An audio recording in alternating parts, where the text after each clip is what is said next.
C'est l'heure du journal. Mesdames et messieurs, bonsoir et bienvenue à cette nouvelle édition du journal du camp des leaders. Le camp international biblique se poursuit et nous en sommes à la 5e journée. Une fois de plus, nous avons assisté à une série de programmes riches et variés que nous passerons en revue dans cette édition.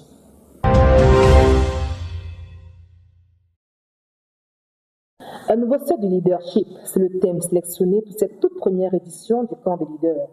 Le pasteur Théodore Andossé, orateur principal, a conclu ce jour son cours introductif en expliquant clairement les conditions essentielles pour franchir ce nouveau cap en matière de leadership. Tout de suite, le reportage. Ce 4 août 2024, le pasteur Théodore Andossé a conclu l'introduction de son message pour le camp de la transition. Après avoir exploré le modèle général de la transition, il a évoqué le fait que nous sommes à l'aube d'une transition cruciale dans notre ministère. Il a ensuite élargi son propos à un niveau plus personnel en expliquant comment chaque individu passe par différentes phases de vie, de l'enfance à l'adolescence, de l'adolescence à l'âge adulte. Cependant, il met en garde en soulignant qu'il est possible de manquer ces transitions essentielles dans sa propre vie.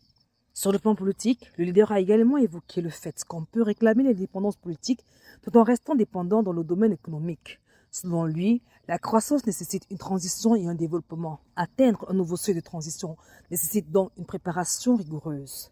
En s'appuyant sur Philippiens 3, verset 12, le pasteur Andossé a démontré que Jésus a tout accompli dans la vie des croyants afin de leur permettre de réaliser ses desseins. Il a affirmé qu'il y a un appel attaché à notre salut et que chaque croyant doit d'abord être saisi par Christ pour ensuite investir toute son énergie dans l'accomplissement de cet appel. Il a insisté sur le fait que seul le croyant peut accomplir ce pourquoi il a été sauvé et que personne d'autre ne peut le faire à sa place. Richement béni, là où Daddy Théodore a dit que le leader doit d'abord être un modèle, un dirigeant doit d'abord être un modèle afin de modeler et mobiliser parce qu'on ne peut avoir l'autorité que là où on est modèle. What marked me is the teaching about leadership. The leader, Brother Theodore, brought out the fact that many people aspire to leadership, but they do not want to go through the process of leadership. They do not want to go under submission. One of the critical aspects is bringing people to submit themselves under the leadership of another person. One cannot excel into leadership just by depending on God and serving only God. We must also excel in leadership by attaching yourself to someone who has received the vision, who is functioning under the vision, and by doing that, you will be able to emerge in leadership. L'enseignant de la parole a ensuite développé la notion de potentiel, car celui-ci est façonné à travers la formation. L'étendue et l'utilité de ce potentiel sont proportionnelles au degré de formation. Le développement du potentiel repose sur 2 principes vécus par Jésus, à savoir être à la fois fils de Dieu et serviteur de Dieu, ainsi que fils de l'homme et serviteur de l'homme. Il a identifié 3 matrices pour développer ce potentiel. La famille, pour rembourser la dette de l'investissement familial, le service rendu au monde que Dieu aime, et enfin, l'engagement au sein de l'église locale, en prenant sa place dans le royaume de Dieu. Enfin, le pasteur Andossé a précisé les 3 étapes de la transition. Le cadre dans lequel le potentiel doit être reçu, la formation nécessaire pour rendre ce potentiel utile et enfin le travail du leadership. 3 contextes naturels, le monde, la famille et l'Église, chacun qui a reçu la vie de Dieu développe le potentiel.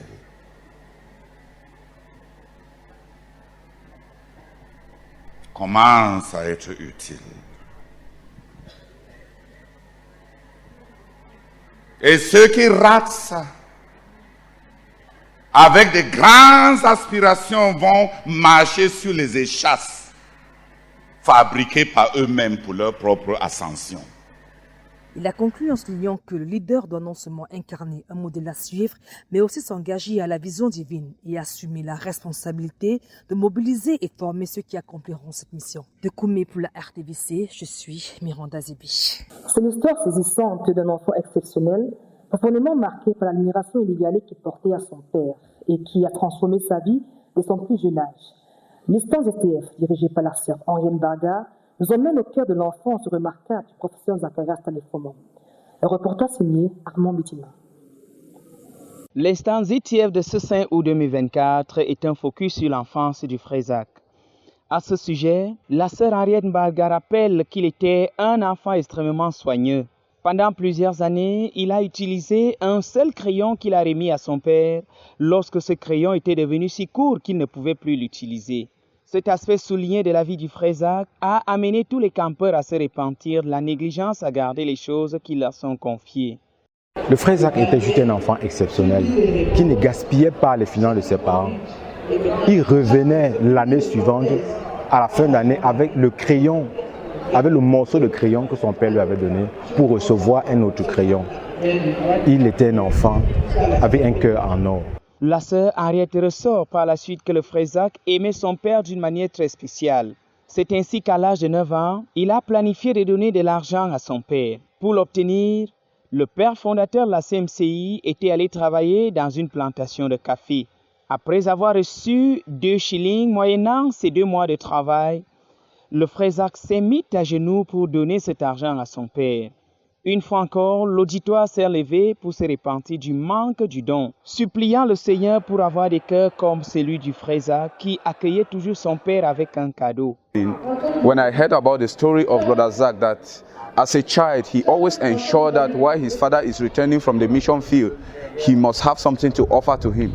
In fact, it was so I was so much impressed by that, because I have had the mindset that parents ought to be responsible for their children. So I'm so expectant about, like many of us, we are so expectant that when our parents return home, especially from a journey, they want to offer us gifts because we have missed them for a while. But for him, as a child, it wasn't the same thing. Concernant l'enfance du frère Zach, et j'ai appris que dès l'enfance, dès la petite enfance du frère Zach, il donnait à son père. Et moi, j'ai toujours été de ceux-là qui pensent que ce sont les aînés qui doivent donner aux cadets. Et cet enseignement vient donc révolutionner ma vie dans ce sens que je dois désormais donner à ceux qui sont devant moi, donner à mes aînés, mes dirigeants, donner aux nécessiteux. Et vraiment, je suis très reconnaissant pour cet enseignement. La sœur Henriette rappelle que l'enfant Zacharias Tanifomoum s'est mis au service de son père de tout son cœur, au point qu'il a fini par devenir son ami alors qu'il n'avait que 11 ans.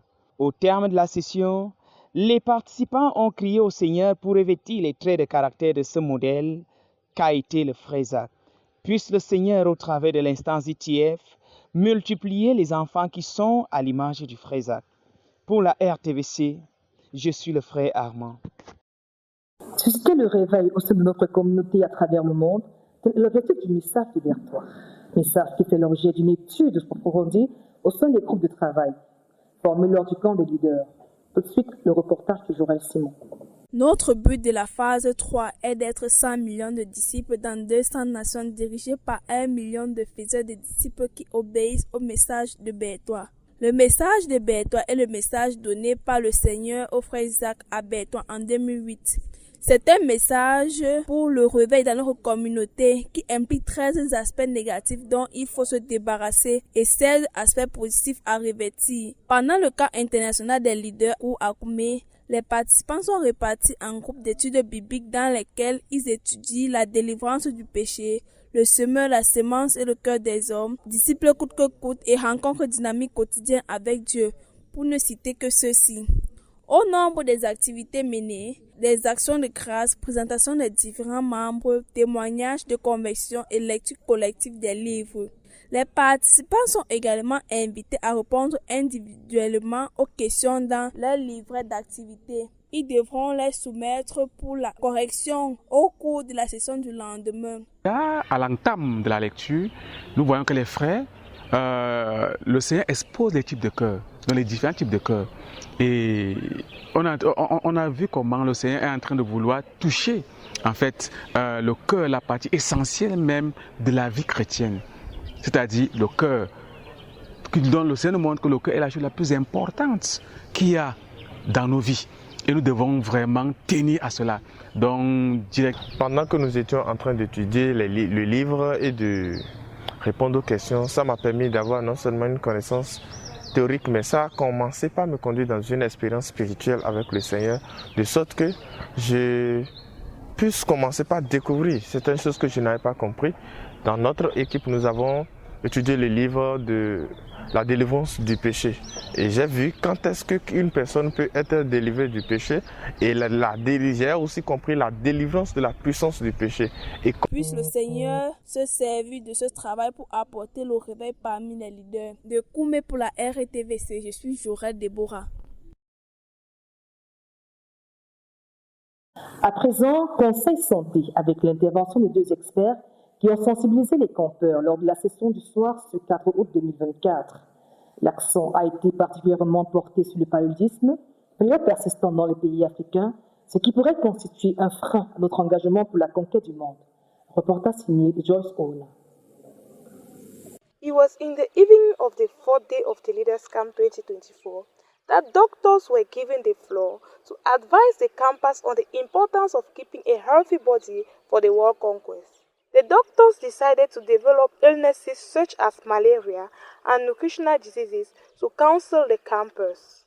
Dr. Boris, after a brief presentation of himself, talked about malaria. He said that malaria is a pandemic disease and is a very dangerous one. He continued by saying that people that are vulnerable of these diseases are children less than 5 years old, pregnant women, those with fragile immune system, HIV patients, and others.